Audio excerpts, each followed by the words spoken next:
এখন আমাদের জানা দরকার যে আল্লাহর পরিচয় কি। সর্বপ্রথম আল্লাহ তাআলা তার নিজের পরিচয় সম্পর্কে কুরআনুল কারীমের ভিতরে বলছেন যে প্রায় 39টি আয়াতের ভিতরে বলতেছেন ইন্নাল্লাহা আলা কুল্লি শাইইন কাদির।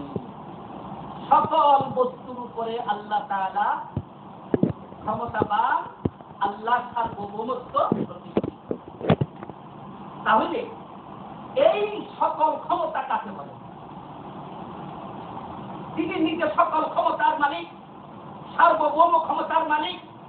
তাহলে সার্বভৌম ক্ষমতা কাকে বলে? আগে এই যদি জানা যায় তাহলে আল্লাহর পরিচয় জানা যাবে। সার্বভৌম ক্ষমতা আরবি ভাষায় বলা হয় আল কুদরাতুল মুতলাকা আল্লাতী সাবাকাত কুল্লা শাই। সার্বভৌম ক্ষমতা ওই ক্ষমতাকে বলা হয় যেই ক্ষমতা সকল বস্তুর সৃষ্টির পূর্বে বিদ্যমান। আবার বলছি, সার্বভৌম ক্ষমতা, সকল ক্ষমতা, সর্বশক্তিমান ওই ক্ষমতাকে বলে যেই ক্ষমতা সকল বস্তুর সৃষ্টির পূর্বে বিদ্যমান। তাহলে বোঝা গেল সকল ক্ষমতার সাথে বস্তুর সাথে কোনো সম্পর্কই নাই, সমকক্ষতাও নাই। যারই পরিপ্রেক্ষিতে আল্লাহ তাআলা কোরআন কারীম বলেন লাইসা কামিসলিহি শাই, যিনি সার্বভৌম ক্ষমতার মালিক হবে তার সমকক্ষ কোনো সৃষ্টি হইতে পারে না। যিনি সকল ক্ষমতার মালিক হবেন, সব কিছু তার ক্ষমতার অধীনে থাকবে এবং এই সার্বভৌম ক্ষমতার মালিকের সকল ক্ষমতা মালিকেই সব বস্তুকে সৃষ্টি করেছে। ফলে সৃষ্টির সাথে সার্বভৌম ক্ষমতার মালিকের সাথে কোনো তুলনা হয় না, সমকক্ষতা হয় না। তাহলে এখানে এইটা আমরা পাইলাম সকল ক্ষমতার পরিচিতি। সেটা হলো যে এই সকল ক্ষমতার পরিচিতি হওয়ার পরে এখন আল্লাহ তাআলা নিজে বলতেছেন যে এই সকল ক্ষমতার মালিক আমি। তাহলে এটা তো এক রকমের কিছু পরিচয় পাইলাম। পুরা বিস্তারিত পরিচয়টা আমরা তাহলে নিয়ে আসি। এই সকল ক্ষমতা বা সার্বভৌম ক্ষমতা, চারটি ক্ষমতার সমন্বয়ের ক্ষমতাকে সার্বভৌম ক্ষমতা বলা হয়। চারটি ক্ষমতার সমন্বয়কে সার্বভৌম ক্ষমতা বলা হয়। যদিও চারটি বিভিন্ন দৃশ্যত বৈচিত্র্যময়, কিন্তু সত্তাগত ভাবে এক ও অভিন্ন। সেটা কি? সর্বপ্রথম মহাবিশ্ব সহ সকল বস্তুর সৃষ্টি ক্ষমতা। মহাবিশ্ব সহ সকল বস্তুর সৃষ্টির ক্ষমতা এক। 2 নম্বর সংবিধান, আইন ও সংবিধান প্রণয়ন ক্ষমতা 2। 3 নম্বর বিচার বিভাগ সহ শাসন ক্ষমতা 3। 4 নম্বর নির্বাহী ক্ষমতা। এই চারটি ক্ষমতার সমন্বয়কে সকল ক্ষমতা বা সার্বভৌম ক্ষমতা বলা হয়। আর এই সার্বভৌম ক্ষমতার মালিককে আল্লাহ। এখন এই চার ক্ষমতা সর্বপ্রথম ইব্রাহিম আলাইহিস সালামের সময় বসরাতে যে শয়তান ছিল তার নাম হলো যে নমরুদ, সেই শাসক ছিল, বন্ধ করে দিন, সেই শাসক ছিল, ওই শাসক নমরুদ সে কি করলো? 3 ক্ষমতার দাবি করে একটি ক্ষমতাকে রেখে দিছিল। 3 ক্ষমতার দাবি, 1 ক্ষমতা কেন রাখছিল? 1 ক্ষমতার সেই অপারক। এটা কি? মহাবিশ্ব সকল বস্তুর সৃষ্টির ক্ষমতা, এটা তার হাতে নাগালের বাহিনী। ফলে সে কি করলো? এই একটা দিয়ে মানুষকে বুঝাই রাখলো যে আকাশের উপরে যাও।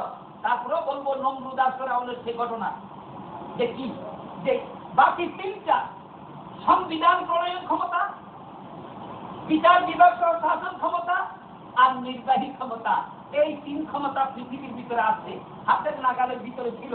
ফলে যাইয়া তারা কি করলো, এই নমরুদে এই 3 ক্ষমতার মালিকানা দাবি করলো। ইব্রাহিম আলাইহিস সালামকে আল্লাহ তাআলা নমরুদের কাছে পাঠাইলেন। এই নমরুদ সার্বভৌমত্বের সীমা লঙ্ঘনকারী, সার্বভৌম ক্ষমতার যে সীমা, এই সীমাকে লঙ্ঘন করেছে। সুতরাং তুমি তার কাছে যে সার্বভৌম ক্ষমতার মালিক এক ইলাহ,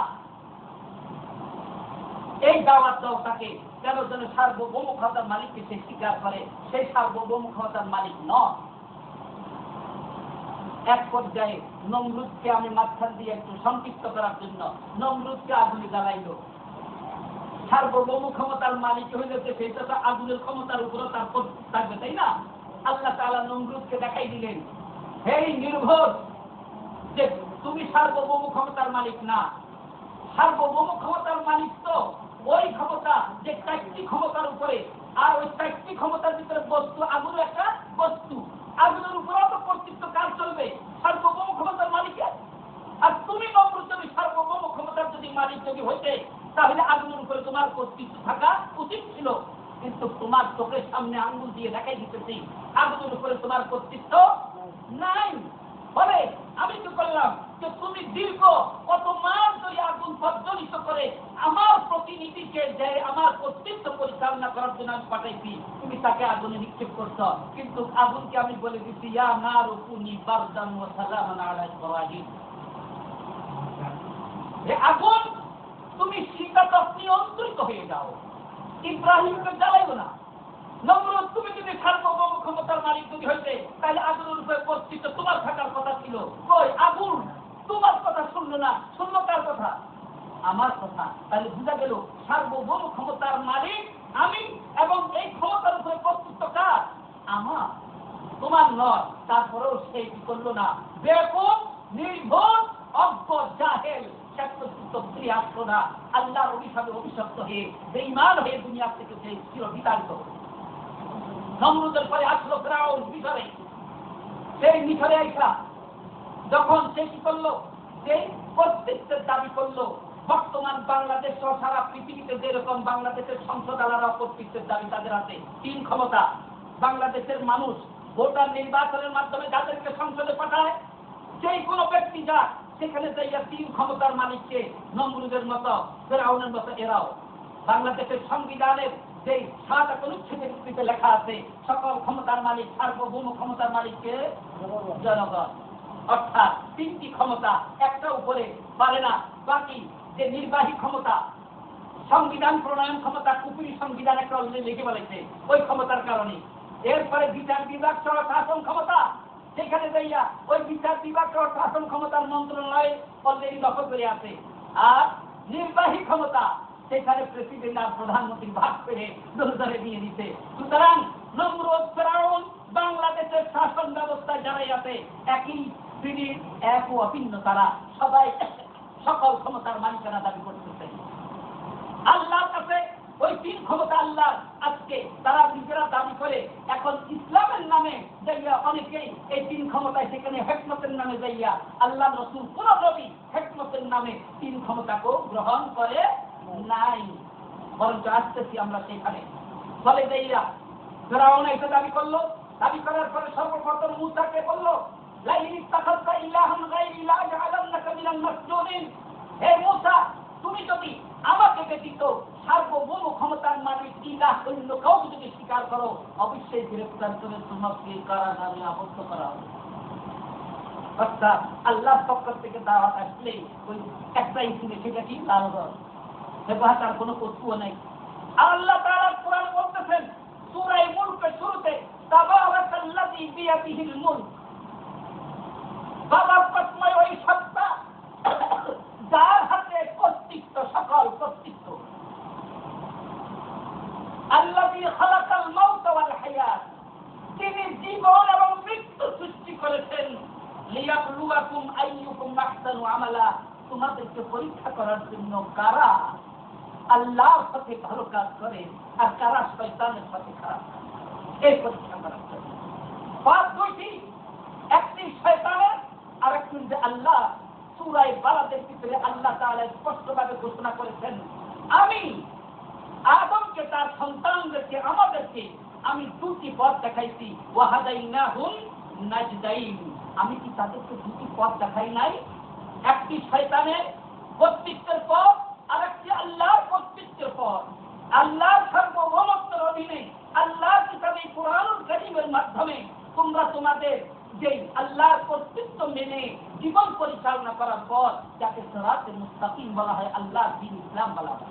আর একটি শয়তানের কর্তৃত্ব, সেটা কি? এই তিন ক্ষমতা, সংবিধান প্রণয়ন ক্ষমতা, বিচার বিভাগ সহ শাসন ক্ষমতা, নির্বাহী ক্ষমতার যারা দাবি করবে, এটা হলো যে শয়তানের পথ, শয়তানের কর্তৃত্ব। এই পথে যারাই যাবে তারাই হলো যে শয়তানের অনুসারী হবে, আর এরা জাহান্নামের ইন্ধন হবে। আর আমার পথে যাইয়া যারা যে নির্বাহী ক্ষমতার মালিকানা, বিচার বিভাগ শাসন ক্ষমতার মালিকানা, সংবিধান প্রণয়ন ক্ষমতার মালিকানা আমার জন্য যারা স্বীকার করবে, তাদের জন্য রয়েছে সিরাতে মুস্তাকিম, তাদের জন্য রয়েছে জান্নাত। যারা জান্নাতে যাবে, আল্লাহর পথে থেকে যারা ভালো কাজ করবে তারা জান্নাতে যাবে। আজকে এই চারটি ক্ষমতা আমরা অবশ্যই জানতে পেরেছি। যেই ক্ষমতাকে সার্বভৌম ক্ষমতা বলা হয়, এক, মহাবিশ্ব সহ সকল বস্তুর সৃষ্টির ক্ষমতা, সর্বোচ্চ আইন বিধিবিধান ও সংবিধান প্রণয়ন ক্ষমতা, বিচার বিভাগ সহ শাসন ক্ষমতা, নির্বাহী ক্ষমতা। এই চারটি ক্ষমতার সমন্বয় ক্ষমতাকে বলা হয় সার্বভৌম ক্ষমতা। এই ক্ষমতার মালিক একমাত্র আল্লাহ। আর আজকে মানুষ ফেরাউনকে অনুসরণ করে, নমরুদকে অনুসরণ করে, ইবলিস শয়তানকে অনুসরণ করে আজকে মানুষ সারা পৃথিবী ব্যাপী কি করলো? তারা এই একটি ক্ষমতার অপারগ হয়ে আর তিনটি ক্ষমতাকে তারা দখল করলো। যেই ক্ষমতাগুলো আল্লাহর মালিকানা ছিল, যারা দখল করেছে আজকের সংসদ সদস্যরা, মন্ত্রীরা, সেটা হলো কি? যে নিচের তিনটি ক্ষমতা, যে সংবিধান প্রণয়ন ক্ষমতা দখল করে তারা আল্লাহর কিতাবকে বাদ দিয়া আলাদা একটা কুফরি সংবিধান তারা প্রণয়ন করেছে। বিচার বিভাগ শাসন ক্ষমতা আল্লাহকে বাদ দিয়ে সেখানে নিয়ে তারা ওই ক্ষমতা দখল করে আজকে বিচার মন্ত্রণালয়, শাসন ক্ষমতা মন্ত্রণালয় তারা বিচার করতেছে আল্লাহর আইন ছাড়া, তাদের কুফরি আইন দিয়ে বিচার করে তারা শাসন করতেছে। কুরআনুল কারীম আল্লাহ তাআলা বলেন, ওয়ামান লাম ইয়াহকুম বিমা আনজালাল্লাহু ফাউলাইকা হুমুল কাফিরুন। যারা আল্লাহর কিতাব অনুসারে, আল্লাহর সংবিধান অনুযায়ী যারা শাসন করে না, তারা কি কাফের। আর নির্বাহী ক্ষমতা কাকে বলে? নির্বাহী ক্ষমতা চূড়ান্ত পর্যায়ের ক্ষমতা, যেই ক্ষমতার হাতে নীতি, যেই ক্ষমতার হাতে জীবন, যেই ক্ষমতার হাতে মৃত্যু, যেই ক্ষমতার হাতে সুস্থতা অসুস্থতা, এটা আজকে কি চোখে দেখে না কেউ? আজকে নামাজ পড়তে পড়তে কোহাল করে হালেকে আসে, নামাজ কোনো কবুল হইতেছে না। এটা কি? যে কিছুদিন আগে এই ব্যাপারে পত্রিকা, এই নির্বাহী ক্ষমতার মালিক ছিল জিল্লুর রহমান, অনেকের এই ফাঁসি হুকুম হয়েছে। সেই ব্যক্তি নিজে যেহেতু নির্বাহী ক্ষমতার মালিক, আল্লাহর অবস্থান দখল করে ওদের সবাইকে ফাঁসির হুকুমের থেকে মাফ করে দিতে, খালাস করে দিতে। আর যে অনেকগুলো তো হয়তো চাই নাই না, যেটা তাদের বিরুদ্ধে যাবে তাদেরকে ফাঁসির কাছে ভুলাই দিবে। এই ক্ষমতা কিন্তু আল্লাহর হাতে, আল্লাহর ক্ষমতা, এটা কোনো মানুষের ক্ষমতা নয়। ফলে যে কোনো ব্যক্তি এই চারটি ক্ষমতার যে কোনো একটি ক্ষমতাকে যদি কোনো মানুষের জন্য, কোনো জিনের জন্য, কোনো শয়তানের জন্য, কোনো মাখলুকের জন্য যদি স্বীকার করে, সে হইল বেঈমান এবং সে কাফের, তার কোনো ঈমান নাই। তার নামাজ, রোজা, হজ, যাকাত বলতে কোনো আমল তার আল্লাহর কাছে গ্রহণযোগ্য হবে না। কারণ এই চারটি ক্ষমতার নাম হচ্ছে আল্লাহর অস্তিত্ব, এই চারটি ক্ষমতার নাম হচ্ছে আল্লাহর সার্বভৌমত্ব। এই চার ক্ষমতা থাকলে আল্লাহ আছে, চার ক্ষমতার যে কোনো একটি না থাকলে আল্লাহকে সেখান থেকে বিতাড়িত করা হচ্ছে, আল্লাহকে বাদ দেওয়া হচ্ছে। আর আপনার ঘর থেকে আপনাকে বিতাড়িত করে দেবে, আপনি কখনো এটা বরদাস্ত করবেন না। কারণ এই সমস্ত সৃষ্টিকার আল্লাহ, আর সেখান থেকে আপনি সৃষ্টি হইয়া সেই ক্ষমতা কোনো যোগ্যতা রাখেন না, আপনি যে কোনো আহলিয়া করতে কিছুই নেই, আপনার অনুপযুক্ত। তারপরেও পড়াশোনায় পরিচিত হয়ে সেখানে আল্লাহ তিনটি ক্ষমতাকে আজকে দখল করে রয়েছে। ইসলাম যায় যায় এই চারটি ক্ষমতা যে স্বীকার করবে, এই চারটি ক্ষমতার সমন্বয়কে বলা হয় ইসলাম। এই চারটি ক্ষমতার সমন্বয়কে কি বলা হয়? ইসলাম। এই চার ক্ষমতা তিন ক্ষমতায় হয়ে গেছে নাই, আল্লাহ থেকে চিনাইয়া রয়ে গেছে সমস্ত মোল্লার গোষ্ঠী দাও, অন্যান্য যারা দল করে সরাও, তারপরে ইসলাম থাকে কই? ইহুদি খ্রিস্টানদের কাছে ইসলাম ছিল যতক্ষণ পর্যন্ত তারা সার্বভৌম ক্ষমতার মালিকানা আল্লাহর জন্য স্বীকার করেছে। এই তিনটি ক্ষমতা সহ মহাবিশ্ব সৃষ্টির ক্ষমতা আল্লাহর জন্য স্বীকার করেছিল। যতক্ষণ পর্যন্ত তারা স্বীকার করছে ততক্ষণ পর্যন্ত ইসলাম তাদের কাছে ছিল। আর যখনই তারা কি করলো, ফেরাউনের নমরুদকে অনুসরণ করে, শয়তানকে অনুসরণ করে একটি ক্ষমতা অপারগ হয়ে আল্লাহর জন্য ছেড়ে দেওয়া, বাকি তিনটি যখনই দখল করছে সাথে সাথে ইসলাম ইহুদিদের ছেড়ে চলে গেছে। খ্রিস্টানদেরকে ইসলাম ছেড়ে চলে গেছে। তারা অনেক ধরে রাখার চেষ্টা করছে, মোল্লা গোষ্ঠী ব্যবসা বাণিজ্য করার জন্য ইসলাম দিয়া কি ধরে রাখতে পারছে? পারে নাই। বরঞ্চ ইসলাম যখনই ছেড়ে চলে যায় তখন চলে আসে জাহিলিয়াত। আর জাহিলিয়াতের দাবি, জাহিলিয়াত যে কাকে বলে? জাহিলিয়াত বলা হয় তিনটি বস্তু সম্পর্কে, আল্লাহ সম্পর্কে জ্ঞান যখন না থাকে। একটি হলো দেখি যে আল্লাহ সার্বভৌমত্ব সম্পর্কে মানুষকে অজ্ঞ আর মূর্খ বলে রাখা, জাহিলিয়াতে এক। আল্লাহর কর্তৃত্ব সম্পর্কে মানুষকে অজ্ঞ মূর্খ বানানোকে বলা হয় জাহিলিয়াত। আল্লাহর প্রতিনিধিত্ব সম্পর্কে মানুষকে অজ্ঞ আর মূর্খ বানাই রাখার নাম হইবে জাহিলিয়াত। এই জাহিলিয়াত বর্তমানে প্রতিষ্ঠিত। জাহিলিয়াতের দাবি তিনটি। এটা হলো কি? আল্লাহর কর্তৃত্বের পরিবর্তে জনপ্রতিনিধিদের কর্তৃত্ব, আল্লাহর সার্বভৌমত্বের পরিবর্তে জনগণের সার্বভৌমত্ব, আল্লাহর প্রতিনিধিত্বের পরিবর্তে জনগণের প্রতিনিধিত্ব, জনপ্রতিনিধিত্ব। এই তিনটি হচ্ছে জাহিলিয়াতের দাবি। বর্তমান ইহুদি খ্রিস্টানদেরকে অনুসরণ করে বাংলাদেশ সহ প্রায় মুসলিম দেশগুলো যারা মুসলিম দাবি করতেছে, ইসলাম অনেক আগেই তাদেরকে ত্যাগ করে চলে গেছে। তারা জাহিলিয়াতের তিনটি দাবিকে রাষ্ট্রীয়ভাবে এবং সামাজিকভাবে তারা কার্যকর করছে। যে জাহিলিয়াতের দাবি বর্তমান বাংলাদেশের সহ যে পাকিস্তান হইতে নিয়ে সমস্ত মুসলিম রাষ্ট্রগুলোর ভিতরে জাহিলিয়াতের দাবি তিনটি কার্যকর। প্রত্যেকটি দেশের ভিতরে কি? যে আল্লাহর প্রতিনিধিত্বকে বলা হয় খেলাফত, খেলাফতের পরিবর্তে জনগণের প্রতিনিধিত্ব, যেটাকে আরবিতে বলা হয় শারিয়ত, প্রতিষ্ঠিত। সকল ক্ষমতা আল্লাহর সার্বভৌমত্বের পরিবর্তে জনগণের, সকল ক্ষমতার মালিক জনগণ, জনগণের সার্বভৌমত্ব প্রতিষ্ঠিত কার্যকর। এরপরে আল্লাহর কর্তৃত্ব, যেই কর্তৃত্ব, সেই কর্তৃত্ব আল্লাহর এখন আর নাই। আল্লাহর কর্তৃত্বের পরিবর্তে কার কর্তৃত্ব? জনগণের, জনপ্রতিনিধির কর্তৃত্ব প্রতিষ্ঠিত কার্যকর। সুতরাং এখন আর ইসলাম কারো কাছে নাই। হ্যাঁ, এখন আপনি নামাজ রোজার কথা বলবেন, সেটা আসতেছি যে আল্লাহ রাসূল কি বলতেছেন নামাজ রোজার কথা। তার কারণ ইসলাম না থাকলে নামাজ রোজা পড়ে কোনো লাভ আছে নাকি? কারণ এটার ইতিহাস জানবো। ইহুদিদের কাছে যে আপনার শুক্রবারে আল্লাহর ঘরে আল্লাহর কর্তৃত্ব পরিচালনা হবে, ইসলামের ভিতরে সংসদ নির্মাণ করা, পার্লামেন্ট নির্মাণ করার কোন বিধানে ইসলামে নাই। অতীত ইতিহাস আদম থেকে নিয়ে নবী মুহাম্মদ পর্যন্ত, নবী মুহাম্মদ যে 610 সালে নবুয়ত প্রাপ্তির পর 622 সালে তিনি হিজরত করলেন মদিনাতে। মদিনাতে যাওয়ার পরে তিনি এই মদিনার শাসন ক্ষমতা আল্লাহর কর্তৃত্ব পরিচালনার জন্য সংসদ নির্মাণ করেছেন না মসজিদে নববী নির্মাণ করেছেন? মসজিদে নববী। সুতরাং ইতিহাস সাক্ষী। আরো সাক্ষী দেই আপনাকে, 8ম হিজরিতে নবী মুহাম্মদ রাসূলুল্লাহ সাল্লাল্লাহু আলাইহি ওয়াসাল্লাম 10,000 মুজাহিদ বাহিনী অভিযান নিয়ে মক্কা বিজয় করার পরে মক্কার বাবে উম্মে হানি যারা গিয়েছেন, উম্মে হানির পাশে একটি ঘর ছিল যেটার নাম ছিল দারুন নাদওয়া, কুরাইশের পার্লামেন্ট। সেই কুরাইশের পার্লামেন্টকে তিনি মেসমার করে দিলেন। আর মৃত্যুর আগ পর্যন্ত সেটা কখনো কার্যকর মুসলমানরা করে নাই। তাহলে বোঝা গেল হযরত আদম হইতে নিয়ে নবী মুহাম্মদ পর্যন্ত আল্লাহর কর্তৃত্ব, শাসন কর্তৃত্ব পরিচালনার জন্য সংসদ কখনো ছিল না, পার্লামেন্ট কখনো ছিল না, এখনো নাই, কিয়ামত পর্যন্ত থাকবে না। থাকতো কি? আল্লাহর ঘর মসজিদ।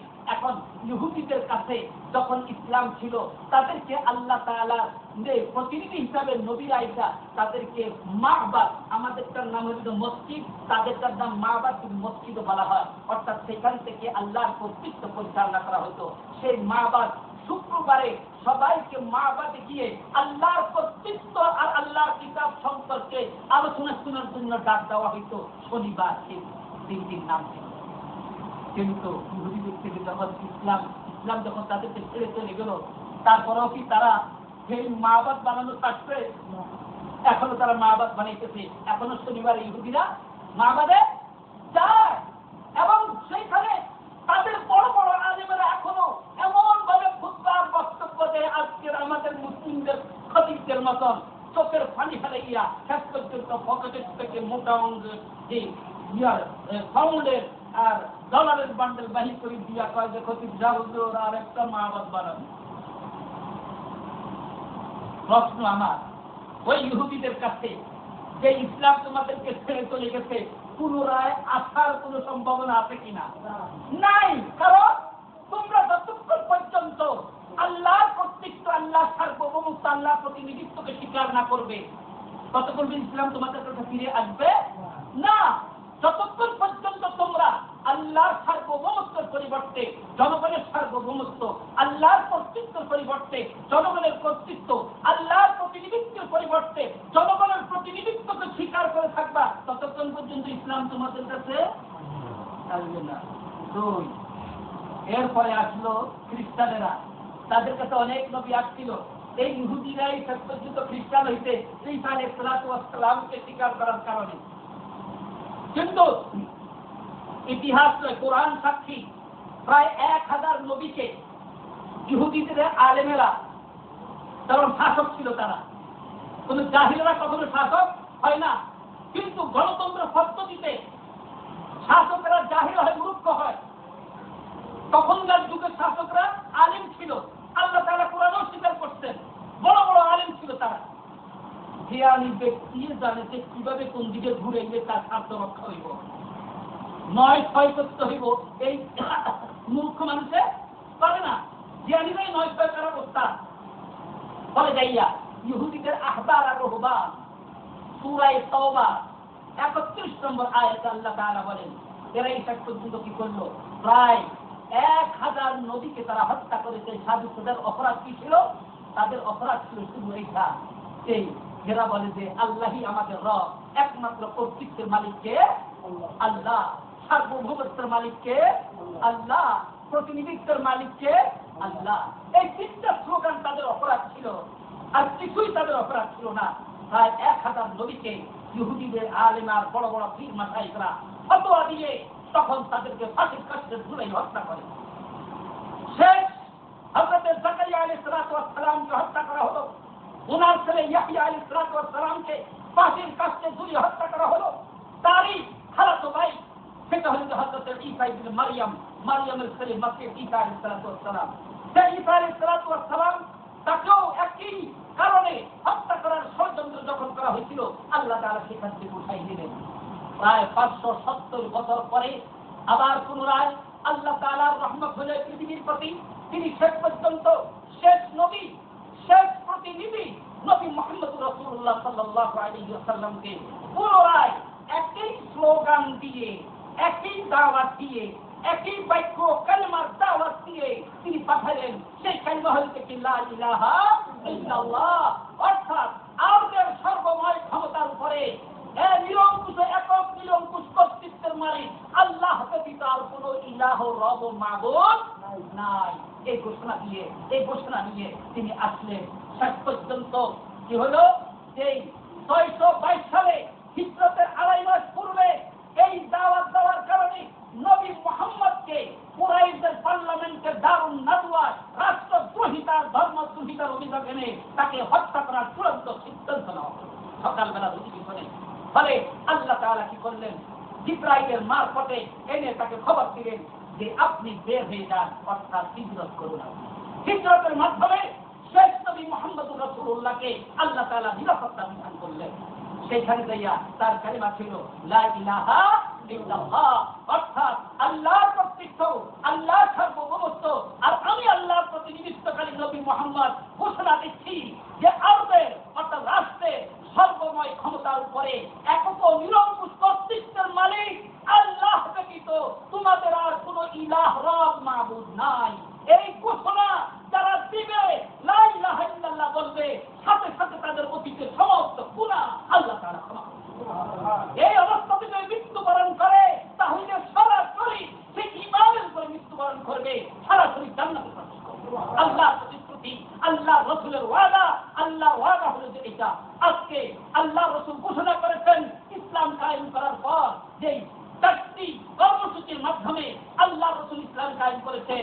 একটি হলো যে কি এক ইলার ইবাদতের দাওয়াত, দুই হলো যে বায়াত, যে বায়াতকে আজকে সুফিবাদবাদ পীর মাশায়েখরা আজকে অবৈধভাবে ব্যবহার করে শিরক আর কুফরে লিপ্ত হচ্ছে। তারা আজকে এই বায়াত ইসলামী একমাত্র খলিফার হাতে বায়াত হতে হবে।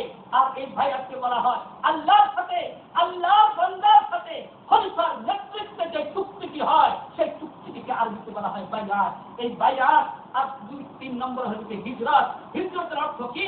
মানুষের সার্বভৌমত্ব, মানুষের কর্তৃত্ব, মানুষের প্রতিনিধিত্ব শিরক আর কুফর থেকে নিজকে বাঁচানো, অন্যকে বাঁচানোর নাম হচ্ছে হিজরত।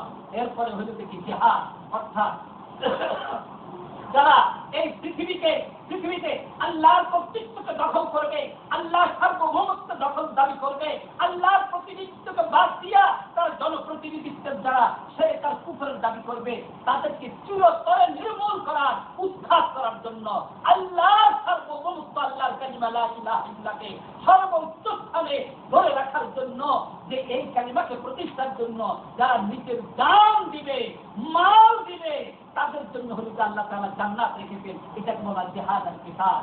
কুরআনুল কারীমের সূরা তাওবার 111 নম্বর আয়াতে এই বায়াত 622 সালে হিজরতের 2.5 মাস পূর্বে সেই বায়াতে আকাবা হয়েছিল, সেই আকাবা সম্পর্কে কোরআনের আয়াত নাযিল হয়। সূরা তাওবার 111 নম্বর আয়াত আল্লাহ তাআলা বলেন, ইন্নাল্লাহা ইশতারা মিনাল মুমিনিনা আনফুসাহুম ওয়া আমওয়ালাহুম بأن لهم الجنة يقاتلون في سبيل الله فيقتلون ويقتلون وعدا عليه حقا في التوراة والإنجيل والقرآن ومن أوفى بعهده من الله فاستبشروا ببيعكم الذي بايعتم به وذلك هو الفوز العظيم. নিশ্চিত আল্লাহ তাআলা ক্রয় করে নিয়েছেন মুমিনদের জান ও মাল।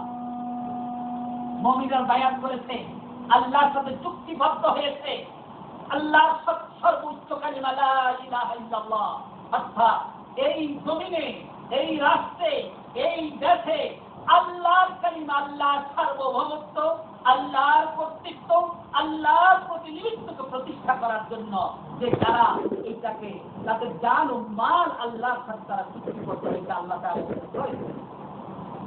আপনাকে জান দিয়েছে কে? আল্লাহ। আপনাকে সৃষ্টি করেছে কে? আল্লাহ। আপনাকে মান দিয়েছে কে? আল্লাহ।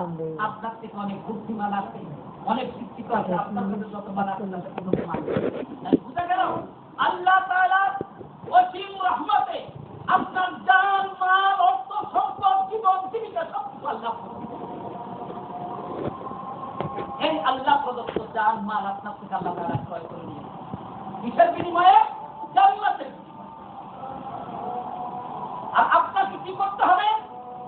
আল্লাহর কর্তৃত্ব, আল্লাহর সার্বভৌমত্ব, আল্লাহর প্রতিনিধিত্ব, খেলাফত প্রতিষ্ঠার জন্য আপনাকে কিতাল করতে হবে। কারণ যারা জনপ্রতিনিধিত্ব, জনকর্তৃত্ব, জনসার্বভৌমত্বের দাবি করতেছে, এরা আমরে এমনি আল্লাহর কালিমা গ্রহণ করবে এরকম কখনো হয় নাই। অতীত ইতিহাস, যেহেতু তাদের গুরু শয়তান, ইবলিস শয়তান, আর আপনার গুরু হইল স্বয়ং আল্লাহ, তাদের গুরুর কথা অমান্য করে আল্লাহ সার্বভৌমত্ব আল্লাহর প্রতিনিধিত্ব গ্রহণ কখনো করবে না। সুতরাং তাদের সাথে আপনাকে মারা হবে, তাদের সাথে আপনাকে জিহাদ করতে হবে, সংগ্রাম করতে হবে, আন্দোলন করতে হবে নবীর তরিকা, রাসূলের তরিকা, আল্লাহর তরিকা, লোক আপনার বানানোর তরিকা। আপনাকে কিতাব করতে হবে, আপনাকে একইভাবে ইবাদত দাওয়াত দিতে হবে, আপনাকে বাইয়াতের উপর অঙ্গীকার করতে হবে, আপনাকে হিজরত করতে হবে। হিজরতের প্রথম অর্থ হলো কি? জনগণের কর্তৃত্ব, জনগণের সার্বভৌমত্ব, জনপ্রতিনিধিত্ব সরকার উপর যারা করে তাদের সাথে সম্পর্ক বিচ্ছিন্ন। শুধু দাওয়াত দিবেন, শুধু নিজের বাপ হইলেও সম্পর্ক বিচ্ছিন্ন, ভাই হইলেও সম্পর্ক বিচ্ছিন্ন, স্ত্রী হইলেও সম্পর্ক বিচ্ছিন্ন, আত্মীয় স্বজন হইলেও সম্পর্ক বিচ্ছিন্ন, প্রতিবেশী হইলেও সম্পর্ক বিচ্ছিন্ন। কারণ সে মুশরিক, সেই ছেলেকে লিপ্ত, আর আপনি আল্লাহর কর্তৃত্ব, সার্বভৌমত্ব, আল্লাহর প্রতিনিধিত্বে লিপ্ত ইসলামের ভিতরে আছেন। ভালো জায়গা আপনাকে দেখাইতে হবে, তোমরা যেখানে আছো এটা শয়তানের পথ, শয়তানের রাস্তা, আর আমি যেখানে আছি এটা আল্লাহর পথ, আল্লাহর রাস্তা। আপনাকে দুইটা দেখাইতে হবে। আপনি শয়তানের রাস্তায়ও থাকবেন আর আল্লাহর রাস্তায় কিছু কাজ করবেন, এটা হবে না। তাহলে ওই প্রয়াত যারা বলছে যে কাম ऐसा करो যে আল্লাহ भी नाराज ना हो, শয়তান भी खुश रहे। আমি কাজ এমন ভাবে করো আল্লাহ নারাজ না হয়, শয়তানও যেন খুশি থাকে। শয়তানরাও খুশি রাখবেন, আল্লাহরও নারাজ করবেন না, এমন তো হয় না। এটা হচ্ছে বর্তমান আমাদের দেশের ইসলামী দলগুলোর পীর মাশায়েখদের আন্দোলনের যে এইসব শয়তানের তারা খুব খুশি রাখতেছে। তারা কইতেছে যে আল্লাহ আল্লাহ জিকির কিছু করাইয়া এই দেশের মানুষের ধোকা দিয়া তবে যে আল্লাহরও আমরা কি করতেছি, রাজি রাখার চেষ্টা করছি। খবরদার, আমাকে হাতে সব দাবি করি, আমাকে শুধু মাল দাও, মাল দাও, শুধু খানকা বানাইয়া মাদ্রাসা বানাইয়া বড় বড় মানুষকে দেখায়, আর ওরস আর হয়েছে কি সালানা দুইটি জলসা করাইয়া টাকার বস্তাগুলো শুধু আমরা বলি। এই জন্য আর যারা ইসলামের কথা বলে হেকমতের নামে সরাসরি আজকে সরকার কুফর লিপ্ত হচ্ছে, তাদের থেকেও সতর্ক থাকতে হবে। কারণ এখানে হেকমত বলতে, হেকমতের অর্থ কি? হেকমতের অর্থ সরকার কুফর মুক্ত হওয়া, এটা হচ্ছে হেকমত। যাই হোক, আমাদেরকে এখন আসতে হবে আসল জায়গায়। রাস্তা দুইটি, একটি শয়তানের পথ আর একটা হচ্ছে আল্লাহর পথ। আল্লাহর পথে থেকে যদি আমি নামাজ, রোজা, হজ, যাকাত করি তাহলে সেটা আল্লাহ গ্রহণ করবে। আর শয়তানের পথে থেকে যদি আমি নামাজ, রোজা, হজ, যাকাত করি সেটা আল্লাহ গ্রহণ করবেন না। জাহিলিয়াতের তিনটি দাবি আর জাহিলিয়াতের প্রতি আহ্বান। আল্লাহ রাসূল এই মুসনাদ আহমদ থেকে আবু হুরায়রা রাদিয়াল্লাহু তাআলা আনহু, হাকিম আর মুসনাদ আহমদ এই হাদিসটি বিশুদ্ধ রিওয়ায়াত, বিশুদ্ধ সনদ সূত্র। আল্লাহ রাসূল বলতেছেন, ওমান দাআ بدعوى الجاهلية فهو من جثي جهنم. قيل وإن صام وصلى قال وإن صام وصلى وزعم أنه مسلم.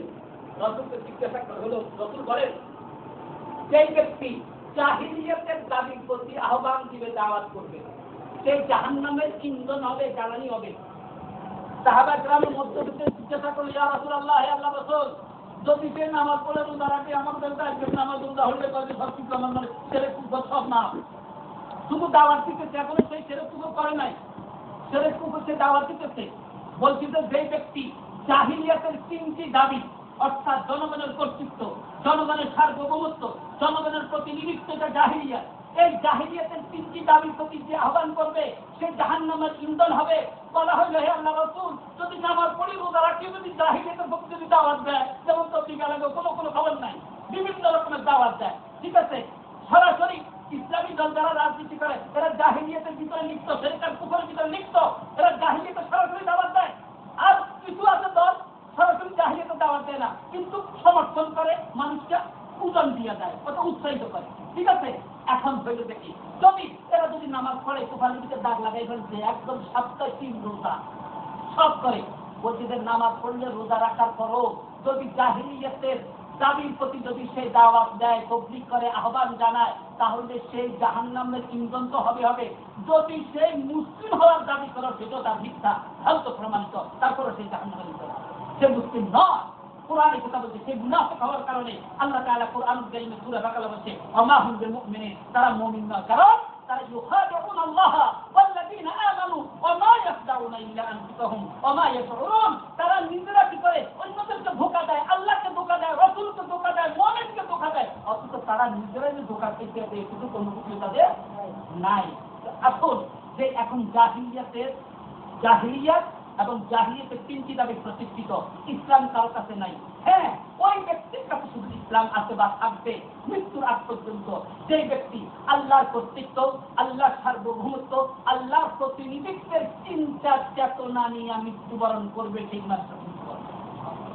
আল্লাহ তাআলা আমাদের সবাইকে ইসলামের এই তিনটি দাবির উপরে অটল থাকার তৌফিক দান করুন। কুরআনুল কারীমের শেষ আয়াত পড়ে অটল থাকা কাকে বলে, এটা আল্লাহ তাআলা যারা অটল থাকবে এই চিন্তার উপরে, এখনো তাদের উপরে ফেরেশতা নাযিল হবে, তাদের সাহায্য সহযোগিতা গায়ব থেকে আল্লাহ তাআলা ফেরেশতার মাধ্যমে তাদের সাহায্য সহযোগিতা করবে। তাদের জন্য হয়তো দেখা গেল সমাজের কেউ তাদের সাহায্যকারী নাই, তারপরেও আল্লাহর পক্ষ থেকে তাদের সাহায্য আসবে।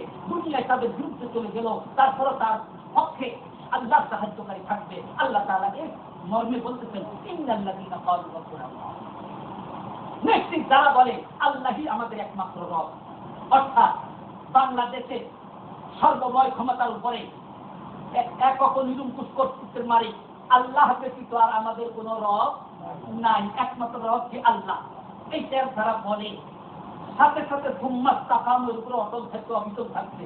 কারণ অবিচলের কথা কেন বলছে? নবী মুহাম্মদ তখন মক্কাতে যে কথা বলছেন, কথা ইন্নাকাল্লাহ তুই এটা পাগল, কারণ তোমরা মক্কার মানুষ, একদিকে না তুমি, একদিকে তো তুমি পাগল না, কোরআনের আয়াত তুমি পাগল বেটা।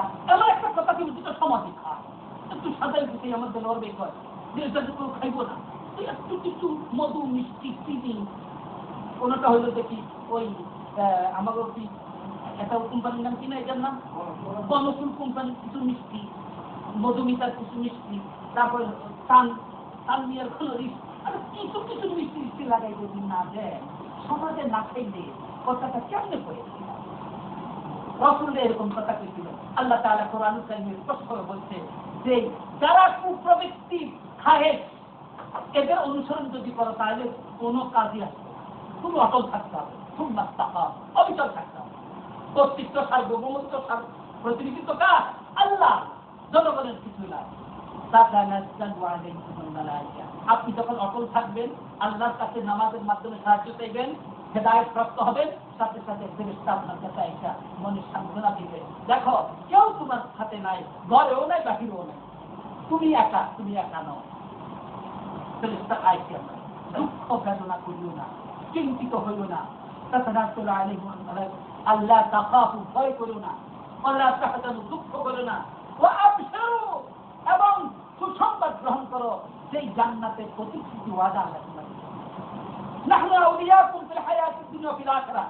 এই ফেরেশতারাই না দিয়ে বলবো, এই দুনিয়াতে তো তোমার বাপ তো তোমার বন্ধু হইল না, অর্থাৎ তুমি যে দাওয়াত দিতেছো নবীদের উপরে আল্লাহর কথা কইলা, তোমার বন্ধু তো তোমার বাপও নাই, তোমার ভাইও নাই, তোমার স্ত্রীও নাই, তোমার সন্তানেরও নাই, তোমার বন্ধু তো কেউ নেই, আমরাই তোমার বন্ধু। এখানেও আবার আখিরাতে গেল ফিল হায়াতিদ দুনিয়া ওয়া ফিল আখিরাহ, আখিরাত তো তোমাদের বন্ধু।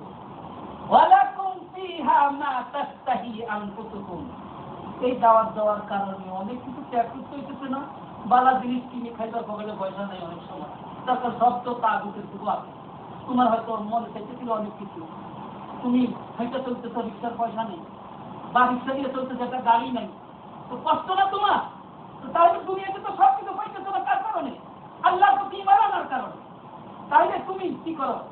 সেই জান্নাতে যা কিছু মনে চাইব সব পাইবা, আল্লাহ আমাদের মাধ্যমে দেওয়াবে তোমার। ওয়ালাকুম ফিহা মা তাশাউন, শুধু এটা হলো চাইবা যেটা, যেটাই দাবি করবা সেটাই পাবে। বুঝলাম? এইটা হলো কি গফুর, যিনি অধিক ক্ষমাশীল, রহমানের পক্ষ থেকে তোমাদের নিয়ামত। যারা আল্লাহর প্রতি বিশ্বাস, আস্থা, এখন তো জনগণের প্রতি আস্থার বিশ্বাস, ফলে দেখে তারা পাইতে আছে দুনিয়ার শুরু, ঠিক আছে না? দলের প্রতি আস্থা বিশ্বাসের শপথ করে তারা পাইতে আছে, ভালো ভালো জিনিস পাইতে আছে। কি কর, আমি মন্ত্রী আর এমপি অনেকগুলো তো তিনি আল্লাহ রহমতে, অর্থাৎ পড়ার সময় ঢাকা ইউনিভার্সিটিতে বাপে মানুষের থেকে টাকা পয়সা উঠে গিয়া তারপরে এখন সেই 2-3 কোটি টাকার বাড়ি দিতে হবে পাইবে দেখা গেল জাতির সমস্ত চুরি আর টাকা দিতে হবে। কিন্তু তারপরও এই জাতি কিছু করে না, কারণ জাতি হয়ে গেছে আল্লাহর অবস্থান দখল করে নিচ্ছে। জাতির আবার ইবাদত করে, এরা পরস্পর পরস্পরে ইবাদত করে। সুতরাং এই জন্য এখন আমাদের আজকের যেটা এখানে আহ্বান থাকবে, আমাদের পয়েন্ট হচ্ছে তিনটি। একটি হলো দেখি শয়তানের দিন, আর হচ্ছে আল্লাহর দিন ইসলাম। শয়তানের দিনের পরিচয় জনগণের কর্তৃত্ব, জনগণের সার্বভৌমত্ব, জনপ্রতিনিধিত্ব, এই তিনটা। আর জনপ্রতিনিধিত্ব এই তিনটার প্রতি আহ্বান হচ্ছে ভোটার নির্বাচন। আর আল্লাহর কর্তৃত্ব, আল্লাহর সার্বভৌমত্ব, আল্লাহর কর্তৃত্ব হচ্ছে আল্লাহর দিন ইসলাম। আর এই দিনের প্রতি হলো দেখি আহ্বান হলো দেখি লা ইলাহা ইল্লাল্লাহ ওয়া আন্না মুহাম্মাদুর রাসূলুল্লাহ। আল্লাহ তাআলা আমাদের সবাইকে জনগণের কর্তৃত্ব, প্রতিনিধিত্ব, সার্বভৌমত্ব থেকে বাঁচার এবং ইসলামের পতাকা তলে এসে আল্লাহর কর্তৃত্ব, আল্লাহর প্রতিনিধিত্ব, আল্লাহর সার্বভৌমত্বের উপরে বছর অবিচল এবং অটল থাকার তৌফিক দান করুন। আলহামদুলিল্লাহ।